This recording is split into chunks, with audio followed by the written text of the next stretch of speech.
Hello, everybody. I'm Virginia, and this is Living on the Verge, where I'm paying attention to real life, the fun parts, the messy parts, and what they're all trying to teach me. And this is something a little different.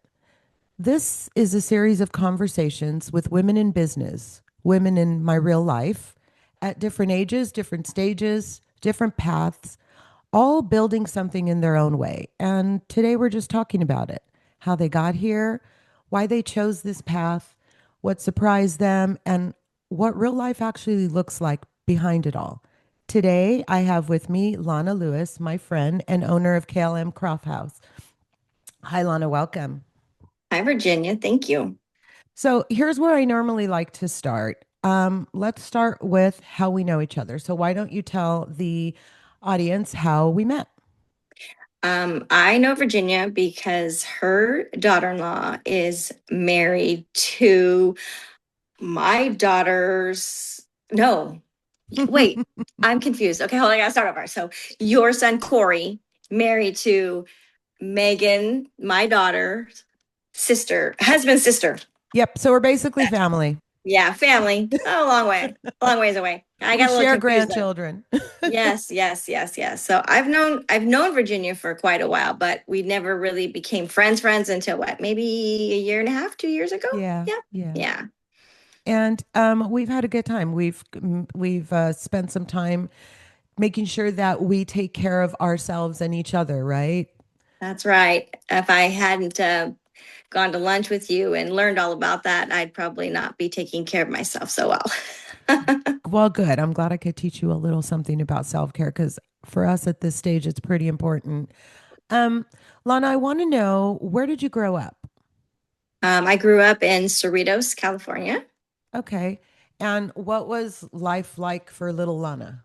Tell me about you. So when growing up, my mom and dad, they never owned their own home. So we lived in apartment complexes until I was in middle school. And then they moved into a housing development and we rented a house in Cerritos.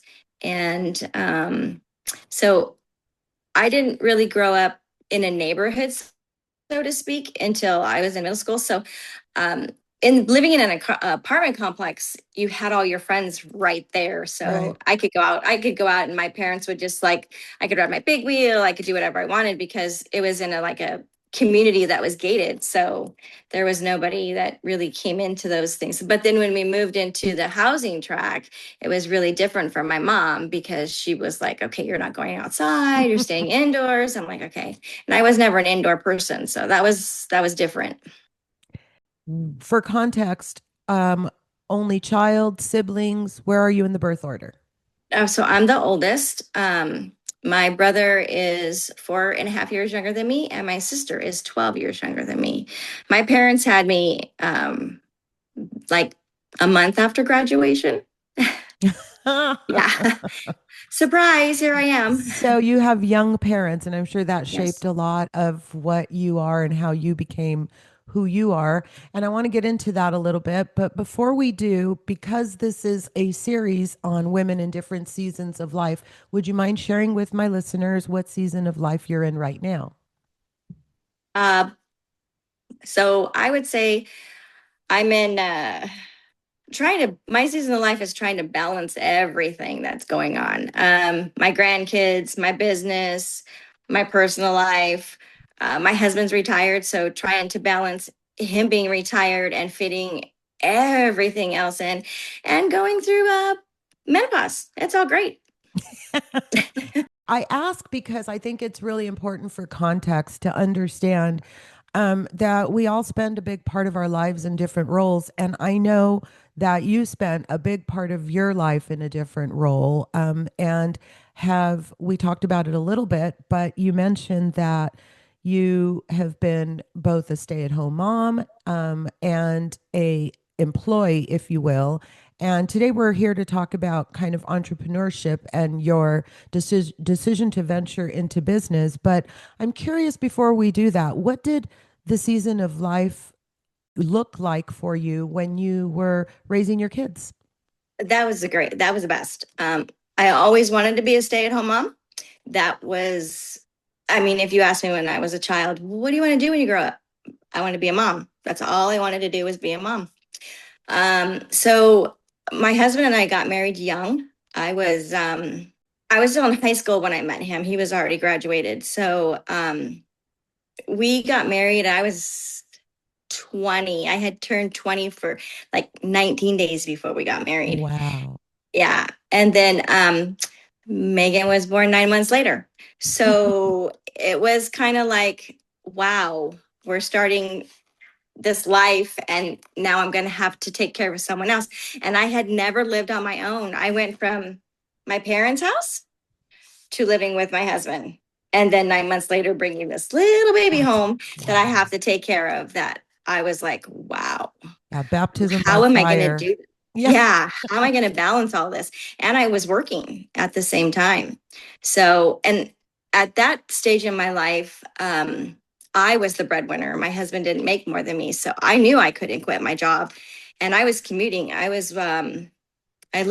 lived in Orange County at the time, and I was commuting to LA. Oh my So, goodness. With a yeah, baby as a young girl. Like, yeah, I don't think that I mean I'm totally dating myself, but kids these days yeah, understand how quickly we had to go from high school parties to diapers and formula. I yeah, mean, it was overnight for us. And I think there's something to be said about kids allowing themselves a little bit more time to grow up instead of trying to jump into life. But when I hear you speak about how you felt as a kid in school and all I want to do is be a mom, and that was me. That was yeah, exactly me. And I think that most of us, that's what we aspire to do. We wanted to grow up. How quickly can we get on with our own life? And right. when I think back, I'm like, dang, we had some years to give in there that we could have slowed down a little bit. Exactly. It's that is so true. I mean, I didn't really identify as my own person for years Right. because I had started, I was never Lana, you know. I went from being a kid at home to being a wife and then a mom, and I lost myself. Yep. And So, your journey as a stay-at-home mom um, lasted for many, many years, right? Because your y- husband had eventually got a career and yes. Yeah. My husband ended up getting on the fire department for LA County. He was 22 when he got hired. wow. I still worked while he went through the academy, and I worked up until, oh my gosh, I think Megan was right around maybe 2.5, maybe three, right around that age where I decided that we thought that, okay, it's time, we could probably make it without Right. my income anymore. Because with being the fire on the fire department, he had the opportunity to work overtime. So his overtime for 24 hours was pretty much what I would make in a week, right? Yeah. And then I got to stay home. And then I did that for a while. And then Jamie came along. So I worked with her as well. So his aunt decided to open up a business, and she came to me and she said, I need help. And I said, okay, what do you need? And she said, I need someone to run my office part of it. And you have the experience. I really could use you to help me open up this business. And I'm like, perfect. Okay. It wasn't that far. She had a little girl that was 3 months younger than Jamie. So we took a room and we made it like a play area. And so we took the kids to work. Oh, that's so And cool. then I would drop Megan off because she was older at kindergarten. And then my mother-in-law, if I was working late, she would swing by and pick her up if Jim was working. And I did that. Oh my gosh, for I bet I did that. I helped her out for at least a year and a half. I did that, and I did that Wow. Monday through Friday. So with So obviously required a lot of energy. And oh yeah, sometimes I think about how much we got done in a day. And I just shake my head and I think, I don't know how I did that. Yeah, I You think know? it's the same thing. I was getting up at five in the morning, getting myself ready, then getting, Megan ready for kindergarten, and then getting Jamie up for, to go with me, and then dropping them off, and then going to work, being to work by, I think I went to work at 9, and then getting off at 4. Oh my gosh. Yeah. That Yeah. was crazy. I want to kind of move on to who you are and what you do today. So tell me about your business and how you got here. So it's how it came about was COVID. So COVID hit, and my older daughter Megan, she owns her own business, and with her, she was around a lot of people all the time. So for her to had been sequestered to be by herself and a baby, she had a baby at the time. Hmm. She had no one to talk to. And so we would talk on the phone, and it just wasn't the same as being in person.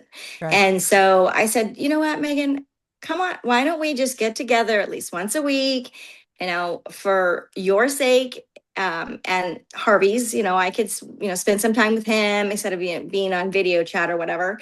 And so she came over to the house, and we started, hanging out, and she started to want to craft. And I love to craft, and I didn't know she did. And so we started crafting and just using our crickets and stuff. And then Christmas came around, and she had this great idea she wanted to do. She says, I saw this online and I really want to do it. And I'm like, well, what is it? And it was making tumblers, but it was paints and epoxy. And it was really popular. And you would cut stuff up with the Cricut, and she was great at it. And she said, will you help me do it? And I said, yeah, sure, I'll help you do it. And we did that. And one cup turned into two, turned into three. And she did all these cups for everybody for Christmas. And they all loved them. Oh my gosh, you should really do this. And so we started making these cups and turned my little teeny tiny plastic shed into a work area. And I had all these tumblers everywhere, and it was just insane. And so that's how it started. Um, and then we started doing markets and taking them to the little thing in Marietta, and people started buying them. And I was like, okay, this is something that could actually turn into something. This is crazy when you think about it. It's like, okay, you took one little tumbler and changed it to something that you thought somebody would maybe purchase. And it was like people were coming back every Thursday Yep. night. Oh my gosh, can you have this? Can you make this? Can you make that? And I was like, wow, this is something. I mean, wow, okay. So then we just started getting together, and then Katie started getting involved, my younger daughter, and we just started brainstorming on, we could do this, we could do that.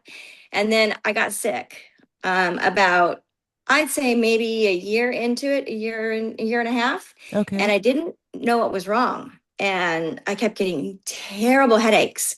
And so we started researching it. Well, it was the epoxy. I was allergic to the epoxy. Oh So no. then we changed the epoxy to a water base where there was no fume. And I wore a mask and stuff. And you still get some of those fumes. Sure. And so we had to quit doing it. And so we switched to a water base, and it was great. The kids started doing it more so than myself, because they just didn't want me to get the headaches and stuff. Right. And then we were on Etsy. I think we put our products on there. Like, I think it was 2018. We opened it, and we kind of dabbled in it here and there, and made maybe one or two sales, and that was about it.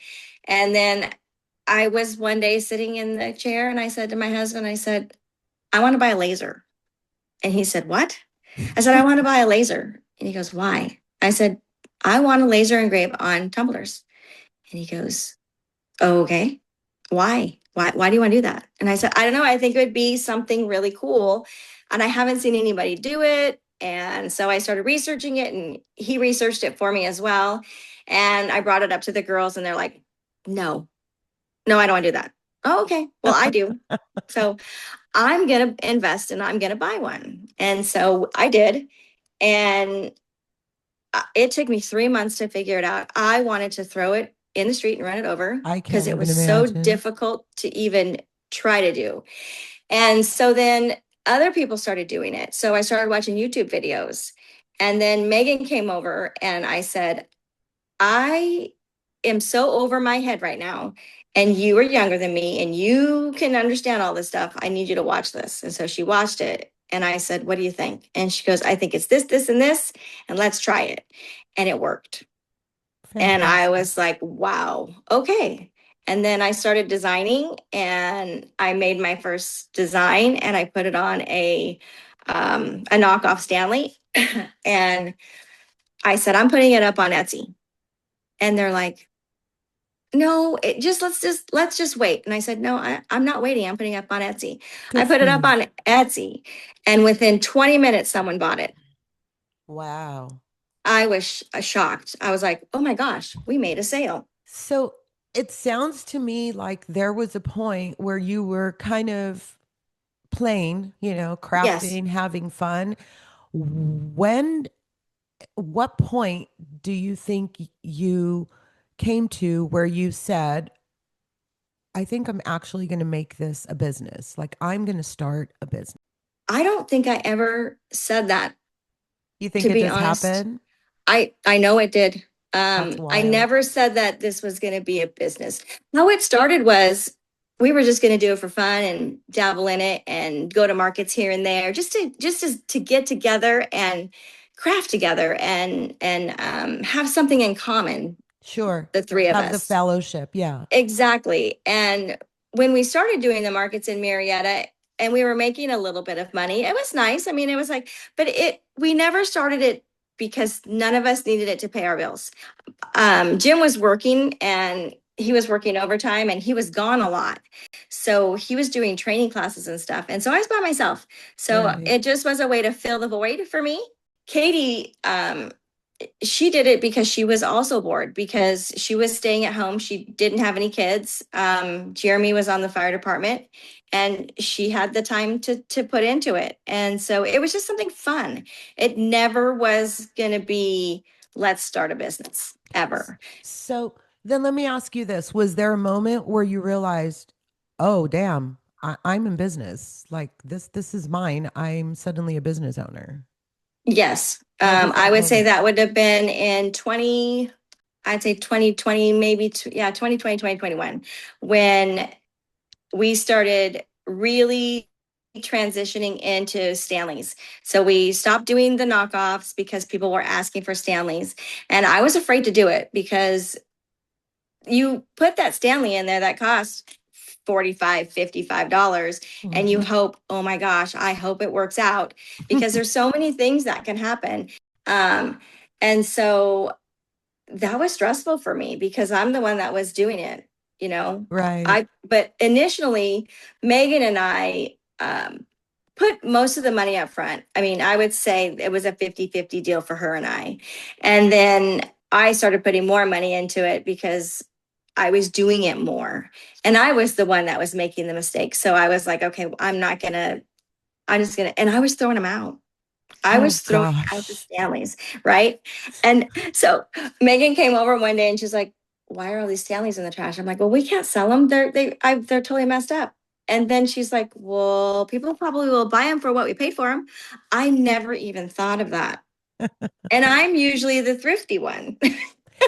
Well, there's something to be said about having another set of ears and another mind because it always will lend to a different approach. And even Yeah, though you and Megan are very similar, you clearly approach things from different perspectives, which is perfect when you're in yeah, business with someone. yeah, yeah. And just to when when we decided to do the Etsy thing, and all of the I don't know, there's so many rules, you have to follow.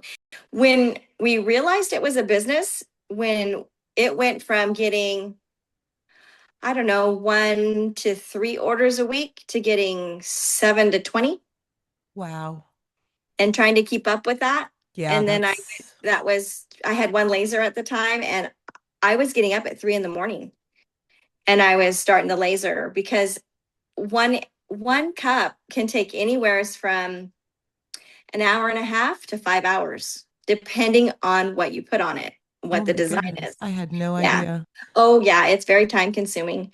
I mean, not so much for me, obviously, because we design it, we put it on there, and then it does its thing. But you have to, you wait, and you can't leave it unattended because you don't want it to catch on fire or anything. Right. And then finally, Jim and I were like, okay, I need another one. And the business was doing so well that I had paid myself back for the one that I purchased another one. So now I have two, and now it's Christmas time. And I'm thinking, this is great. I've got two of these things. I'm going to be able to just knock these things out. And it just went through the roof. It That's turned so into great. a six-figure business So in a fantastic. matter of, well, 18 months. And it was just like, what the heck? We have a business. But I didn't have any time to myself. And Right. it was causing problems in my marriage. Oh, well, I would imagine because Yeah. you didn't have any sort of warning that it was going to blow up and that your life might have to change, and yet you're in the thick of it, right? Right. And I'm the type of person that if somebody wants something from me, like, and I don't know them, right? So they're placing all these orders. Well, I got to get them out. So I was killing myself. I was getting up at, like I said, 3 in the morning. I would go back to bed. I would set an alarm, and then I would get up when it go off, and I change them. So then I bought a third one. So I have three Oh my gosh. because, Well, that's got yeah, to make it easier, at least for things like markets and stuff, because I know yeah, we've talked about it when you go to a market and you have a really good day, then somebody's got to replace all of those, right? yeah. That's what I'm doing right now because we did the Easter market, the spring market at the mall. We did that one, and we're getting ready to do the Mother's Day market. So that's my plan starting tomorrow. Okay, then. Well, let's talk about what you think has been harder than you expected. When you started this, I'm sure you had no illusions. We've talked about that. But at the same time, what would you say has been harder than you expected when you look at it all? I would say I think the hardest thing for me is balancing it all and walking away and knowing that it's going to be here tomorrow. I can stop, I can go grocery shopping, I can do the things that I have to do instead of putting the business first. I'm just I don't like to let anybody down. So Right. I got to get but I'm a schedule person. I always have been. And when I was younger and I had all three of my children, the joke was I'm the schedule queen because I didn't deviate from it. It was bedtime, bath time, snack time. I mean, Well, and that was that's it. the way life worked. We were able to make all of those things happen in any one given day, right? Right. And so I had a schedule and I got up in the morning and I'm still the same way. And I'll show you. This is my Friday list. I did a podcast on that. It was almost funny. I got to the place where I was just like, I'm at the point where I am making so much of my list that I'm not really getting things done because I'm obsessed with making sure that my list is all encompassing and has everything I'm trying to achieve.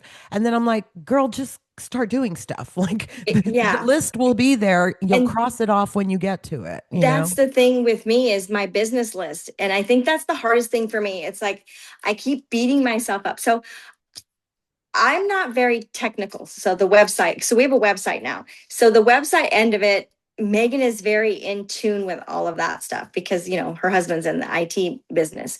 So it's hard because she's trying to balance her business and she's trying to help with her other business, which is KLM. It's really now it's to the point where it's like she was here yesterday, and I'm like, Megan, I have got to get this Google page set up. I cannot go anymore. I've got this glitch, and I've been working on this thing forever, Virginia. And so we had a meeting with this company called Zoke, who helps us with our website.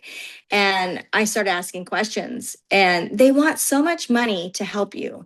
And it's like, I'm not spending thousands of dollars for you to do something that I can figure out on my own. I just got to ask the right questions. So I start asking those questions, and he starts giving me the answers. And I'm like, oh, perfect. I can figure this out myself. Yeah. I figured it out yesterday. It took me 2 weeks to figure it out, but I figured it out. That's okay. And I think that that is really indicative of the type of moral compass you have, right? You care, you want to get it done, you want it to be right, you want to keep your customers satisfied. That's probably why you went from a little itty bitty business Yeah. to six figures, because the service was there. And especially in this environment, everybody's selling everything all the time online. But, the second they swipe your card, it's almost impossible to get a hold of anybody. And so you're building a different business model. And I know that I've experienced it in working with you guys. You guys have made a few pieces for me, and I know that I've gotten really good service. And if something is off, or if I need help, or if I'm stuck, there's a human that I can Yeah. interact with. And that's not always the way it is anymore.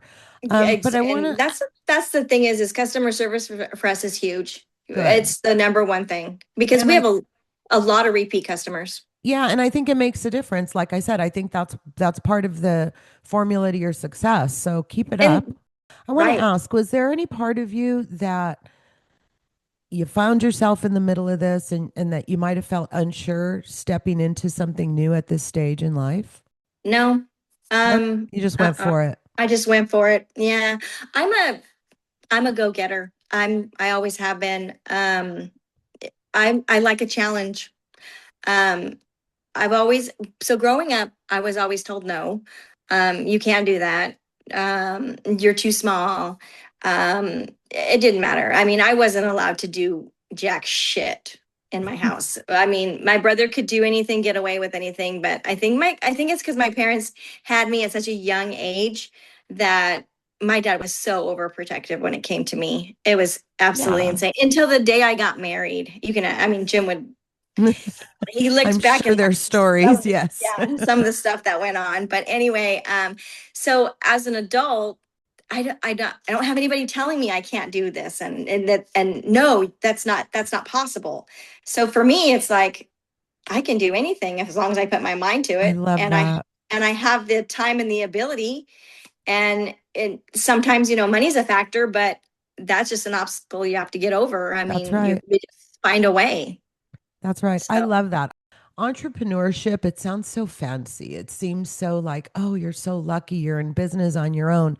Do you want to share with the audience what part of it is the part that people don't see about being a business owner?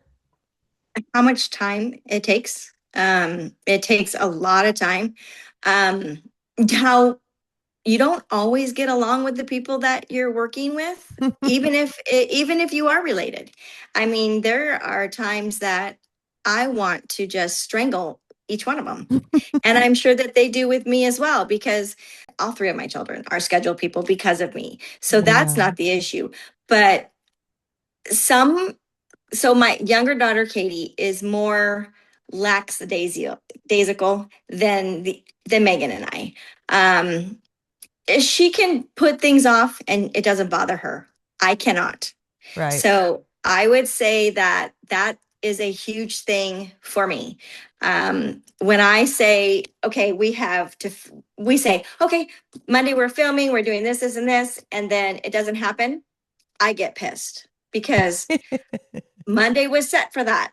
right, Why aren't we doing it? right. Right. And then another week goes by. And then they're like, and then someone's like, oh, and I know life gets in the way, but it's like, okay, we're either going to do this business or we're not. It's one Right, or the, if you're going right. to commit, great, awesome. If you're not, then don't. And you And want you want to be able to honor your commitments, because in doing so you're respecting one another's time. And just because you're family doesn't mean that you should be able to blur those lines, because it's how you're going to keep a positive structure in your business. I mean, you have to be family, right? So right, you don't have to have a business. So it's really important that you preserve the relationship, because I mean, Christmas can be really awkward if things don't work out. exactly. And I know that they get irritated with me because like I said, I wear my emotions on my sleeve. So when I'm pissed at you. And I get short and I'm like snippety and I can't help it. It's just how I am. And they know it. And so I'll get through it and then I'll call them. I'm like, I'm so sorry. And they're like, it's okay, mom. I know it's not okay. I know that I'm wrong and I'm gonna own up to it. And I know that it's it's different because this business, like I said, isn't to pay our bills. It's just to have fun. Even still, it's just to try to have fun. But for me, it's different. For Megan, I think that it also helps fill some time for her. It gets this, I think it helps her de-stress, I to be think I honest. know Megan, and I think with Megan that it probably helps her exercise her crafty brain, Yeah. that And part of her that she likes to exercise. right. And for me, it's a challenge. And now we have our own website, and I want to build it back up, not to where it was, because gosh, I probably would be divorced if that happens, but to at least see where it could go. The Hmm. opportunity, and it's been difficult. I'm not going to say it hasn't, but I'm getting used to dealing with the IT tech of it. I'm trying to figure it out, and it's a lot. But there's a lot to owning your own business and trying to be on your own website and figuring it all out. It's not like you just hook up the website and you go, oh, add your products, and you're like, walk away. I mean, there's SEO that you have to do, there's backlink things. I Yeah. mean, I had no idea. Yeah, No. you have a different beast to deal with than, let's say, an accounting firm or something. You have inventory, you have sales tax. Right. There's so many other facets from being in a marketplace based business that other people don't have to deal with that I can't even imagine. And I think that it's pretty admirable that you've said, you know what? I want to learn this. I want to tackle this. But I'm kind of curious to have the answer to this question. Do you think that this version of your life, this current day Lana, fits you more than the previous version? No. No. Why do you Mm-mm, say no. that? Um, because I like I like kids. I like being the mom. I like having my grandkids around. Um, that's just me. That's just me. I don't think I was ever set out to be a business owner. Mhm. I think that I was the person to be the one that held everything together at home. Well, you still do that while owning the business. I've been there. I've seen you Yeah. with a grandchild on your hip, running a party and Yeah. getting a cup for someone you forgot was coming. I've seen it. Exactly. Yeah. I mean, I like it. Don't get me wrong. I think that what I like about it is um somebody needs me. I like to be needed. And Yeah. so I know that this business needs me, and my kids don't need me. That's a hard realization that I had to come to too. And we've talked about this, that moment where you're like, huh, my old job Right? is done. Now what? Yeah, Right? right. Like, Uh-huh. now what? And that's kind of a weird moment Yeah. that I think you have to feel it to be able to understand it.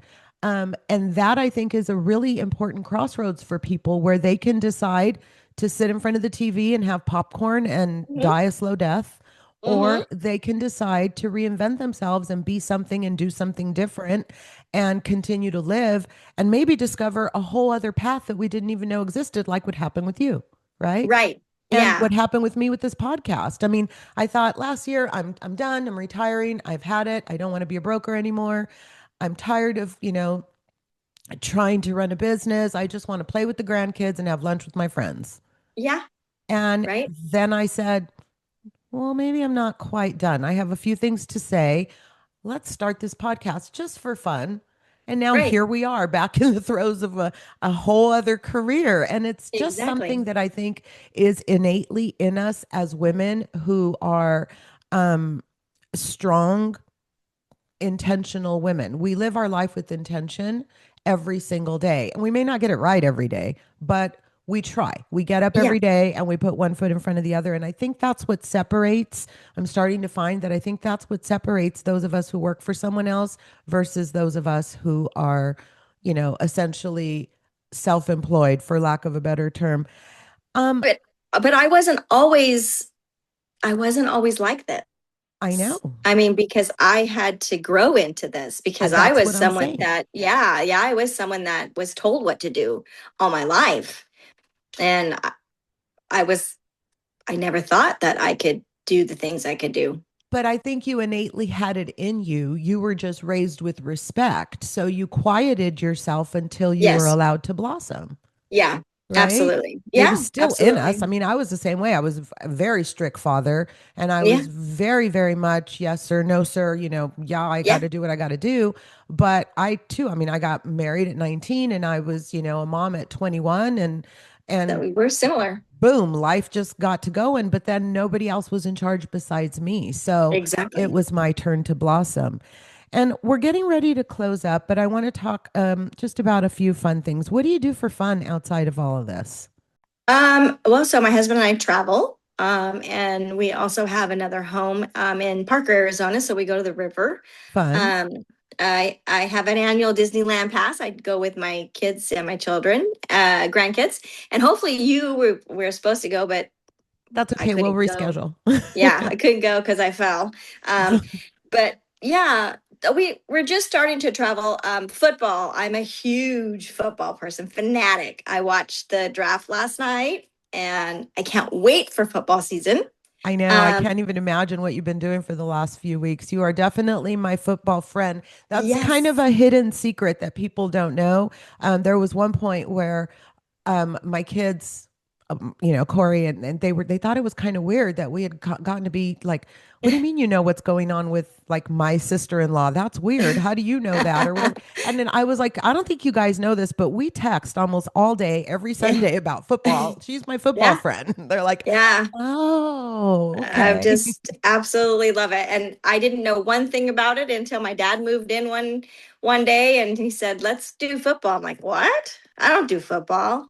And that was it. I mean, I was like all over it. Now I just can't get enough of it. I That's mean, so I can't wait fantastic. to go to I think I'm going to go to Miami this year. Oh, cool. I think so. I know I'm going to Chicago for sure because I'm going to take my dad because he's a Bears fan. Oh, But I think where I want to go is Miami. And who knows, I may end up back at the at Gillette Stadium. They might make the playoffs again. who knows? We'll just have to see, Lana, but I'm sure we'll be talking about it as it all unfolds. And I who hope knows? so. Maybe we'll get to a game together this next season. Okay, in closing, I want to ask, what would you say to your younger self? Hmm. Wow. Um, oh my gosh. That's a deep question. I've never even Gets them thought every about an time. answer. Wow. What would I say to my younger self? That you're going to be okay, that Yeah. everything works out just the way you want. That's a good one. That's a real good one. And for someone in your season of life who kind of feels maybe it's too late to start something new, what would you tell them? It's never too late. It's That's right. never too late. That's right. You really hit a nerve with me. You're making me cry. Wow. That's crazy. It's been pretty amazing having you. You're an inspiration to me and to everybody around you. And I don't know if you know how special you are. But I think that that's probably what I love about these conversations. Everyone's path looks different, right? But Oh my there's gosh, yes. always something in it that makes you think about your own or may touch you in a certain sort of way. And so, for my listeners, if you found something in this one that stayed with you, I hope you enjoyed our time. And until next time, I'll be right here, living on the verge. Thanks, Lana. Thanks, Virginia.